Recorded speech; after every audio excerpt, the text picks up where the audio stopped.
sorry I haven't uploaded in a while.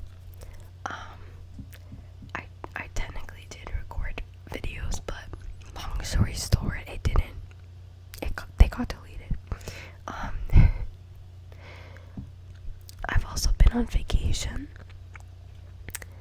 I was in Arizona visiting my cousins for a while, and then I got sick. My cousin, who I love so much, she said she was just getting over a cold. Spoiler alert, she gave the cold to us. And riding on a 6-hour plane with a cold was not the most fun thing in the world. But when I came back, I had to go school supply shopping, which took a couple days because my teachers wanted very, very specific items. And it was hard. It was very stressful. Can't wait till college. That was sarcastic, but over the summer I've been obsessed with marine biology, specifically sharks, and I promise I'm not a visco girl. Save the turtles. If you don't know what that means, please don't look into it.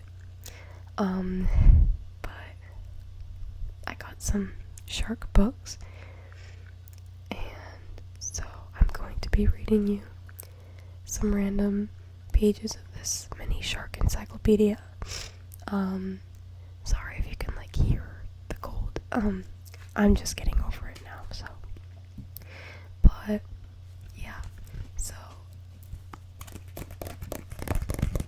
the cousin who gave me the cold, she bought this for me, so it kind of worked out.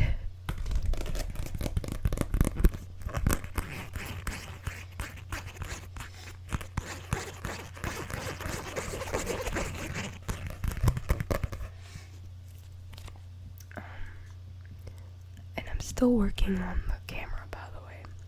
I know my computer's camera quality is terrible, so yeah, it is what it is, I guess. But it's the mini shark encyclopedia, or mini encyclopedia of sharks is the title. Mini book, masses of knowledge crammed with information on fins, teeth, gills, senses, swimming, migration, hunting, breeding, great whites, hammerheads, rays, conservation, and much more. Detailed guide to the world of sharks. Hundreds of illustrations and photographs. Amazing fact panels. I already read some of this. That was loud, sorry. But, yeah, I already read some of this, and it's pretty good. I think it's not like an official book, because I don't know. I don't think that every single shark is in here, but that's a pretty hard job. So basically the beginning is anatomy and stuff, which I'm not gonna get into because I don't know. There's it's some not blood, but it's just diagrams of kidneys and hearts. The heart is I don't know, stuff like that. So I'm kind of just gonna flip around. Get it? Flip around. I'm so funny. And I'm gonna start with the first. We'll start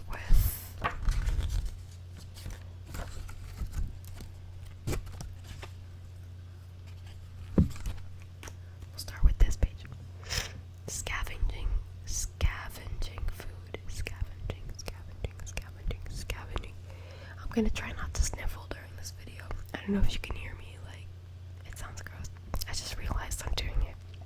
Sorry. Scavenging means feeding on other hunters' leftovers or on animals that are dying or already dead. Almost all sharks will scavenge if they cannot find other food. Some species, such as the Greenland shark and the smooth dogfish, get a lot of their food by scavenging. In deep water,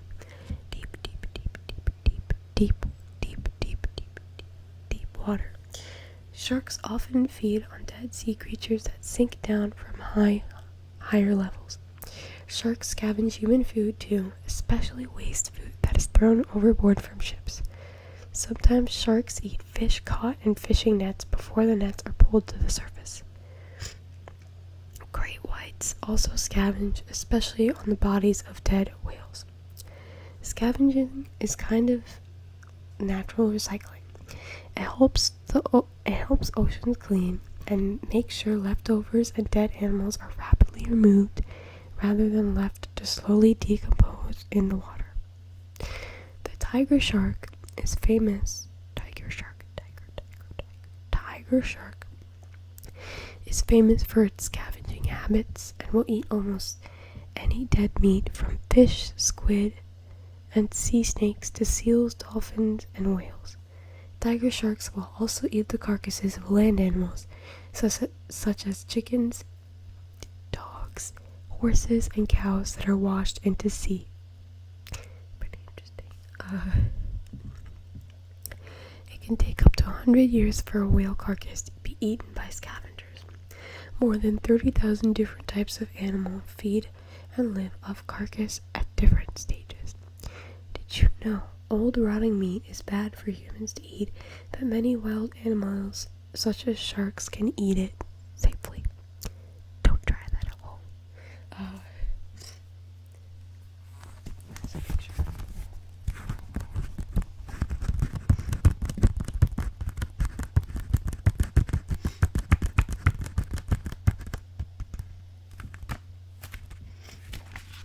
The pages are like glossy, so it's kind of a sticky book, if you know what I mean.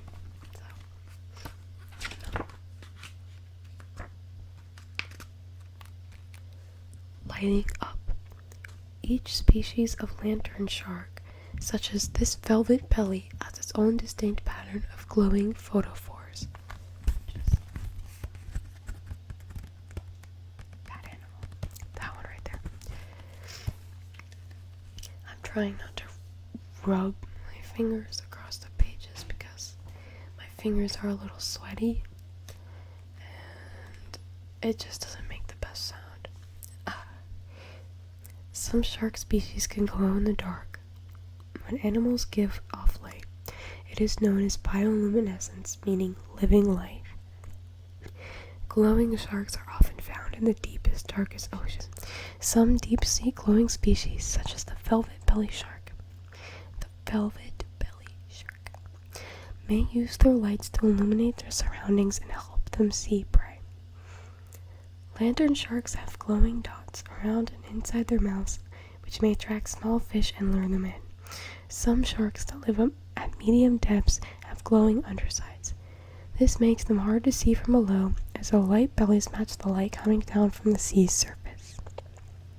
The cookie cutter shark is one of the brightest of all the glow-in-the-dark sharks. Most of its body is hidden from below by its glowing belly. However, its neck does not glow, making it appear like a tiny fish and helping to attract prey close to its sharp teeth. Sharks may use bioluminescence to communicate. For example, green dogfish sharks are fed in groups. Their light patterns may help them to find each other in murky water. Glowing lights may help sharks to find a mate of their own species in the darkness of the deep ocean. Bioluminescence is made in tiny organs in the skin cell photophores. In a photophore, two chemicals are combined, creating a reaction that gives off light. Other animals have bioluminescence too, including the deep-sea fish such as the anglerfish, as well as fireflies and some types of worms. That's the anglerfish. I just saw pictures of a hairy anglerfish the other day. Kind of weird. Did you know the cookie cutter shark's Latin name is Cistius? Ististius.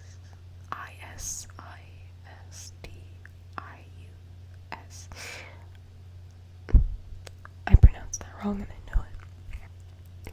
Comes from the Egyptian goddess of light, Isis. It's probably Isistius. I don't know. Yeah. So, That's smart. So, school's gonna be terrible. Staying safe. Smaller sharks made a tasty snack for other sharks, though they need to defend themselves against predators such as dolphins or porpoises. The biggest species are rarely eaten by other sea creatures, but they can still be hunted by humans. Humans are just terrible. That's not written in the book. I promise. Did you know an electric ray can produce an electric shock from its body to warn off potential predators?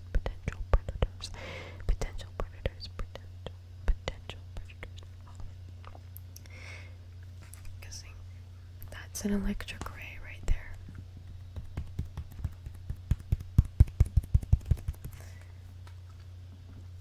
Some sharks are good at hiding. They slip between rocks or into caves to escape from predators. When in danger, some species swim in a jerky, random manner to confuse their attacker. Thresher sharks use their tails to fight off predators as well as for attacking prey. Shark skin acts like armor, making it hard for predators to bite them. Species with spines can often put a predator off by giving it a sharp stab. Oh. Sorry, I can't read. Rough sharks have large spines on their back, but they also have a very rough skin, which scratches predators if they try to attack. Their skin is rather like barbed wire. Most species are scared of humans. If they live near divers, they will usually swim away. Saw sharks may use their saw-like snouts to defend themselves against predators.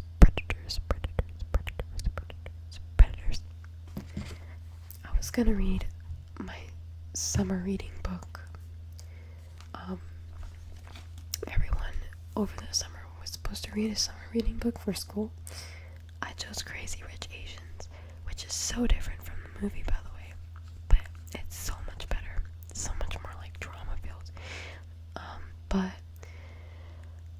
I didn't want to pronounce the names wrong and offend anybody, so sharks it is.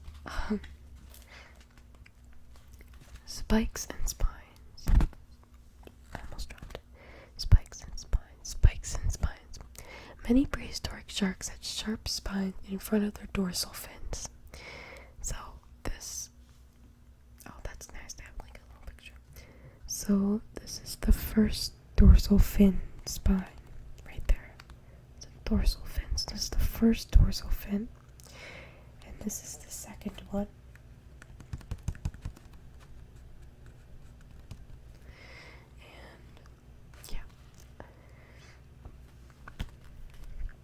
Spines are made up of modified, extra long tentacles. Some dogfish sharks and horn sharks have two sharp fin spines in front of their dorsal fins. The spined pygmy shark is the only species that has just one fin spine, which can inflict a painful wound. Other kinds have two spines or none at all. Smaller species are more likely to have spines. They are most at risk of being eaten by other animals, so they need defenses to deter their enemies. Spiny dogfish coil themselves right around their enemies to stab them with their spines. The sharp spines of the spiny dogfish and Port Jackson sharks inject poison into an attacker. Velvet belly lantern sharks have glowing spines, which are visible from above and the side. These lightsabers warn predators to keep away because spiny sharks would be hard to swallow. So that's an Australian Port Jackson right there.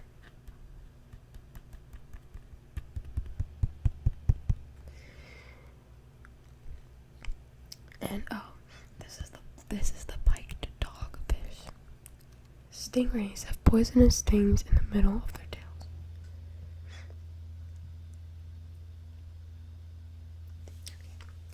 I'm gonna move on to the different types of sharks because types of shark. There are more than 500 species of shark, and scientists divide them into 8 large groups called orders. They are divided into about 34 smaller groups or families. Arranging species in the groups or classifying them helps scientists to study and identify them. Scientists often disagree about how to classify sharks, so there are several different ways to do it. Shark orders and families have long scientific names. For example, goblin sharks belong to the Mitsucoridae family in the lamniforms order. I never said that. This is not in the book, I'm saying this. I never said that I knew a lot about sharks. I just like them. So, I'm butchering these words, but that's okay. Please don't come at me, other shark lover people. Yeah. Some groups have common names too. For example, species in lamniforms order are also known as mackerel sharks. Each species has its own scientific name, which is written in Latin. The first part identifies the genus to which species belongs. The second part identifies the species within the genus. Scientists decide which group a shark belongs to by looking at features such as its body shape, markings, behavior, and DNA. Sometimes very different looking sharks can belong to the same group. Huge whale sharks and small, slender sharks are both in the same order. They mentioned goblin sharks earlier. I don't see a picture of one over here, but they're kind of creepy looking, if I'm gonna be honest. They have like a long, nose. They're deep. It is what it is. They have a diagram that shows how many different types of sharks are thought to be related and the key characteristics of each group. So,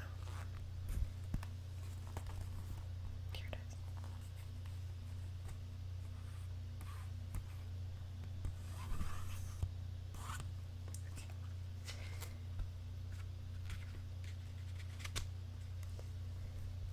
Frilled shark. Frilled shark. Oh, wait. There was somebody, I was watching a video the other day about a frilled shark. Like the first ever found frilled shark from millions of years ago.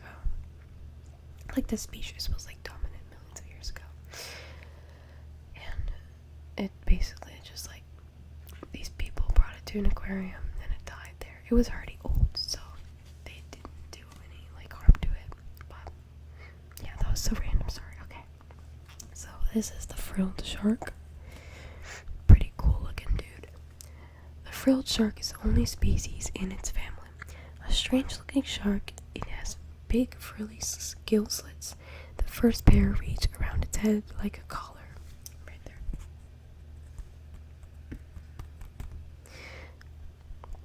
The long, thin body reaches up to 7 feet in length.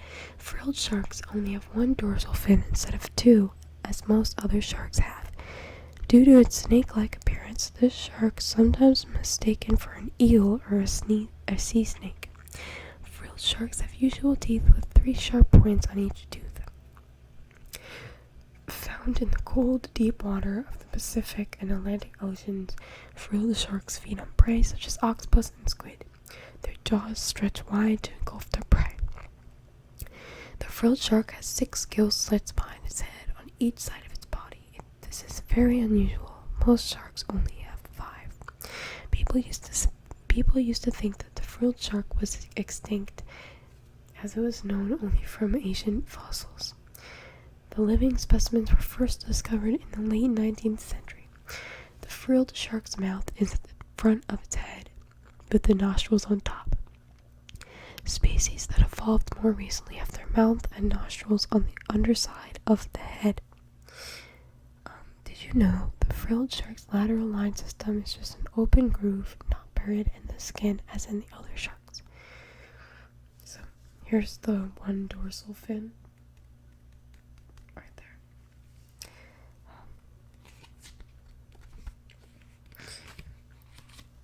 6-gill, and 7-gill sharks. It's all backwards from your perspective, so. There are 4 species of cow shark in the Hexanchidae family. They are blunt-nosed 6-gill shark, the big-eye 6-gill shark, the sharp-nosed 7-gill shark, and the broad-nosed 7-gill shark. Cow sharks are rocky, stocky sharks with 6 or 7 pairs of gill slits. The first pair of gill slits is not connected across the throat as they are in frilled sharks. Cow sharks have an obvious notch at the end of their tail fin. The blunt-nosed 6-gill shark is the biggest member of the family, with a heavy, powerful body reaching up to 16.5 feet in length. The blunt-nosed 6-gill lives in the deep sea and has a slow, sluggish lifestyle, but is a strong swimmer. It is capable of sudden bursts of speed to catch prey, such as fishes, squid, crabs, and shellfish. Large individuals may even eat seals. The big-eye 6-gill shark has huge eyes with large round pupils to take in as much light as possible. This helps to see in deep, dark water. The broad-nosed 7-gill shark has rows of large comb-shaped teeth, which is used to feed on ratfish, small sharks, seals, and mackerel. The broad-nosed 7-gill is a strong swimmer and a powerful predator. It attacks its prey at high speed, often moving to the surface of the sea to hunt at night. Sorry, I took a shower. My hair looks all naughty and gross. Sorry. So this is the powerful blunt nose. The blunt nose shark right here.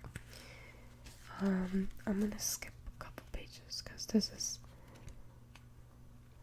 Okay, here's a dogfish shark. So this is the spur dog sharks. Spur dog sharks have spines in front of their dorsal fins, which they use to defend themselves. The spines of the spiny dogfish cause painful wounds as they have mild venom at the base. The spiny dogfish is also called the piked dogfish, spur dog, horned dog, spring dogfish, and white-spotted dogfish. In Europe, spiny dogfish is used for fish and chips, as is sometimes called rock salmon or rock cod. Female spiny dogfish have between 2 and 32 pups at a time. The pups are about 11 in long when they are born, but will grow to a length of about 54 inches. But if you don't know, pups are baby sharks. That's what they call them. Also, yeah, I'm just gonna be flipping around this book randomly, so sorry if I don't read it in order and that's bothering you. Spiny dogfish live in packs of hundreds or even thousands of individuals. They are slow swimmers, but go on long seasonal migrations as the water temperature changes. Spiny dogfish live a long time, up to an age of about 70 to 100 years. The age of younger fish can be measured from annual growth rings on the fin spines. The spines wear down in older fish. The short-spined spur dog has a sensory barbel on its snout. The black-tailed spur dog is named after the black patch on its tail. It also has black tips at its dorsal fins. The fat-spined spur dog has very stout spines on its dorsal fins. So this is the spiny dogfish. Often has white spots along its sides. The fierce predator can catch many prey larger than itself.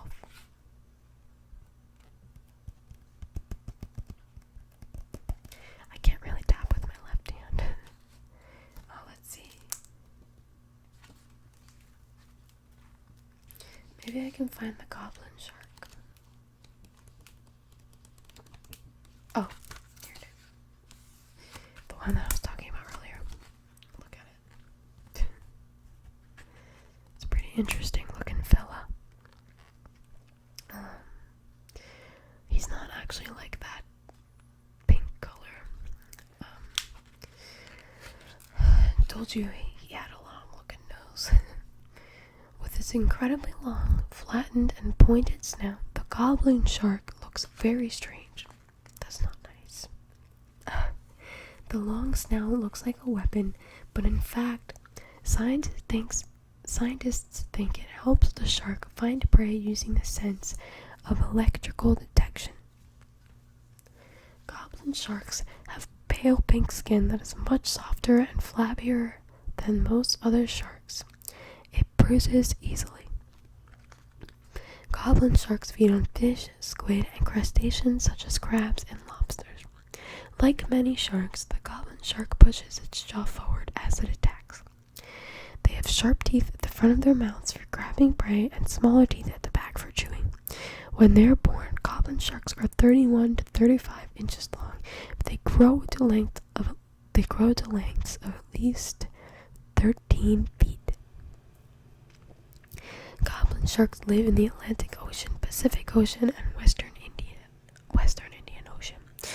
The goblin shark's large liver takes up 25% of its body weight, but scientists don't know why it's so big. Oh, interesting. Scientists still do not know much about these sharks as they are rarely caught. Did you know goblin sharks have survived on Earth for millions of years without changing very much at all? Even when their jaws are not thrust out, goblin sharks are instantly recognizable by their flat, sharp-edged snouts and bubblegum pink color. The color is due to many small blood vessels near the surface of the partly see-through skin. At least the pictures that I saw wasn't pink, but whatever.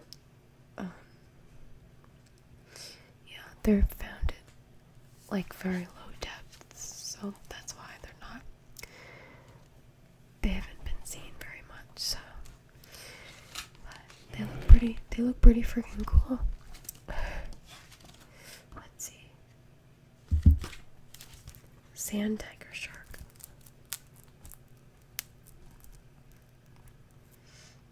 Oh wow, it's like ripping open.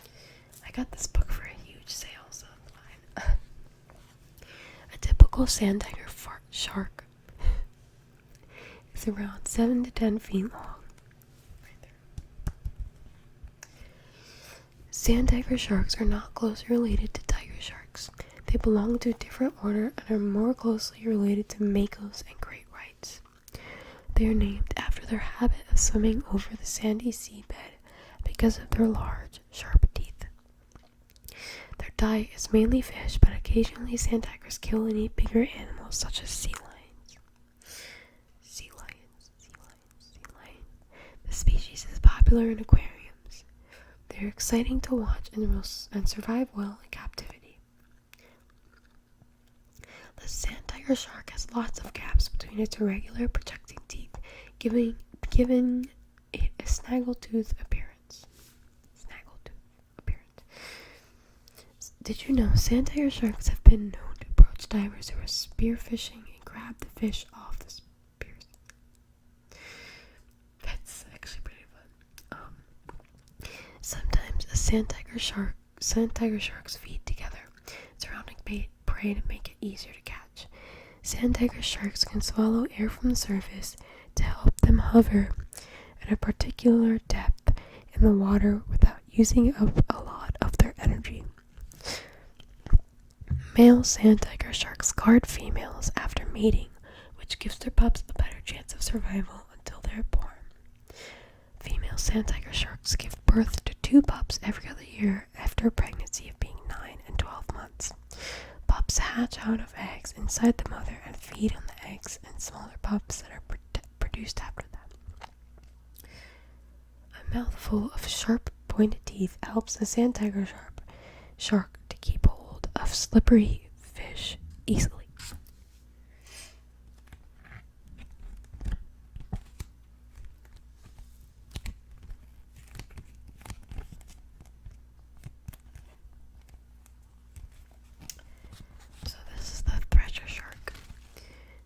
There are 3 species of thresher shark: the common, the pelagic, and the big eye. Thresher sharks are recognized by their extremely long tails. The upper lobe can be up to 50% of the shark's entire body length. Including the tail, these sharks can grow up to 20 feet long. They use their long tails to round up shoals of small fish, such as sardines or herrings. Then they stun the fish by beating or threshing them with their tails before eating them. Hence the name thresher shark. Just a guess.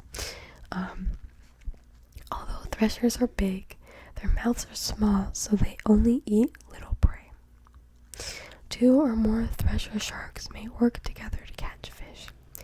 Thresher sharks migrate away from the tropics to cooler waters in spring and return to warmer waters in fall. Although thresher sharks have rarely attacked humans, they've been known to injure fishermen by hitting them with their tails. Common threshers are best known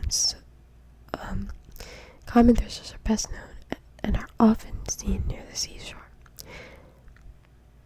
Big-eye threshers often live in deep water. Their large eyes are up to 4 inches across. Thresher sharks use their long tails to attack fish in 2 different ways. They either swim quickly forward, then flick their tail sharply, or they swim alongside the fish and make a sideways strike with their tail. Oh, I'm gonna go to the great white shark. The great white shark is the biggest hunting fish in the sea. It hunts in the daytime and catches a wide variety of prey, from fish such as tuna, rays, and smaller sharks, to marine animals such as seals and dolphins, birds, and turtles. A great white is not white all over. It has a white belly, but its back is a dark blue-gray color. This is called countershading, which makes it hard for prey to see the shark from above or below. In every bite, a great white uses about 80 teeth. When its teeth wear out or break when they are replaced, so it may use up to 30,000 teeth in a lifetime. It's a lot of teeth. The biggest teeth of a great white are up to 2 inches long. In the top jaw, a great white's teeth are shaped like triangles with jagged edges like a saw for cutting into its prey. The lower jaw of smaller and more pointed teeth, which are good for holding slippery prey. A great white can take big bites because its loose jaws slide forward to open very wide. This takes just a few seconds. With large prey, a great white may also take a bite and then let go, leaving the animal to die from loss of blood before starting to feed. In the final stages of an attack, the great white rolls its eyes back into their sockets to avoid them from being damaged if the victim tries to escape or fight back. It's pretty cool. And here's that's a picture of the great white shark eating what looks like a bird. I don't know. Here's a mako shark. Mako sharks are endangered according to the IUCN list. I was doing some research on them. I live on Long Island, so I naturally looked into mako sharks because somewhere on Long Island, and people go up to Montauk, which is near like the tip of Long Island, and go hunt them for competitions for money, which in my opinion is not the best thing if they're, like endangered, but who cares? That was sarcastic, by the way. Swift and fierce makos are strong, muscular hunting sharks that can swim at great speed. One shortfin mako traveled over 8,000 miles in 6 months, swimming to and fro between New Zealand and Fiji. Makos are closely related to great white sharks, and they live and hunt in a similar way. They will sometimes attack humans, but their diet is predominantly fish. They have long, streamlined, graceful bodies and pointed snouts and can grow up to 13 feet in length. Known for their vivid colors, makos are dark purple blue on top and silvery white underneath. A mako's smooth teeth are very narrow and pointed to help them grab slippery fish in their jaws. The name mako comes from the Maori word for shark. Makos are common around New Zealand, the home of the Maori people. Female shorefin makos have been between 4 and 25 pups at a time. Each pup is about 28 inches long at birth. People often fish makos as a sport, and they are also caught for food, what I was saying earlier. A fast-swimming, active shark, the shortfin mako has large eyes, a long pointed snout, and large dagger-like teeth. Its crescent-shaped tail fin enables it to swim at a high speed. And did you know there are two species of mako, the short fin and the long fin? The long fin have longer pectoral fins and bigger eyes. Okay, so I think I'm done with reading this book because I gotta get ready for school. Because school's starting in a couple days and it's gonna be terrible, but it's fine. So I'm probably not gonna be uploading as much, but the reason why I like reading things is because, one, I listen to a lot of ASMR videos where people read things to me or talk because I can't fall asleep to just tapping. And two, it's just easier for me because it's already here. I know I'm exposing myself. But yeah, so I'm probably gonna be doing a lot of that. And maybe hopefully I'll get a better camera. I don't know. Who knows? But yeah. Hopefully you guys enjoyed the video of sharks. And maybe you just know before you leave. Or maybe if you're asleep, I don't know who would be asleep to my boring videos, but that there's to be attacked and killed by a shark is 1 in about 3,764,067. I remember that. I'm so tense. And then to be struck by lightning is like 1 in 3,000